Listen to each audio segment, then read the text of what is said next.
নমস্কার বন্ধুরা, আমার এটা দ্বিতীয় ব্লগ। আমি আজকে একটু আমাদের নদীর গা আপনাদের ভিডিও করে দেখাবো। এই সময় নদীটা কত সুন্দর, নদীর আশেপাশটা আরও কত সুন্দর। আমার চ্যানেলটাকে সাবস্ক্রাইব করবেন, আরও নতুন নতুন ভিডিও বানাবো, আপনাদের কাছে নোটিফিকেশান চলে যাবে। ঠিক আছে, চলুন আমরা তাহলে এখন নদীর গায়ে যাওয়া যাক। এই যে আমাদের নদীর গায়ে চলে আসছি।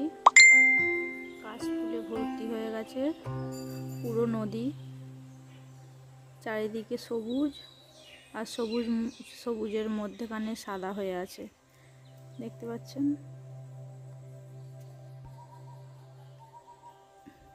উপর থেকে কত সুন্দর লাগছে দেখতে। নদীর ভেতরে চলে আসছি, দেখুন।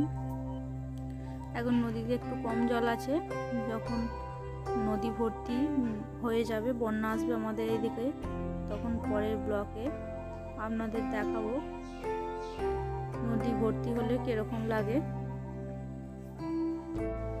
নদীর গায়ে আসলে একমাত্র বোঝা যায় যে বসন্তকাল পড়ে গেছে, দেবীর আরাধনা শুরু হয়ে গেছে।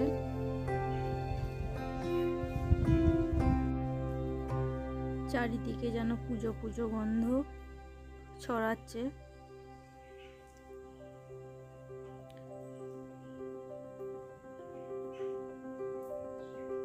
আকাশটা তো পরিষ্কার। চলুন এবার একটু বাঁধের ওপরে ওঠা যাক।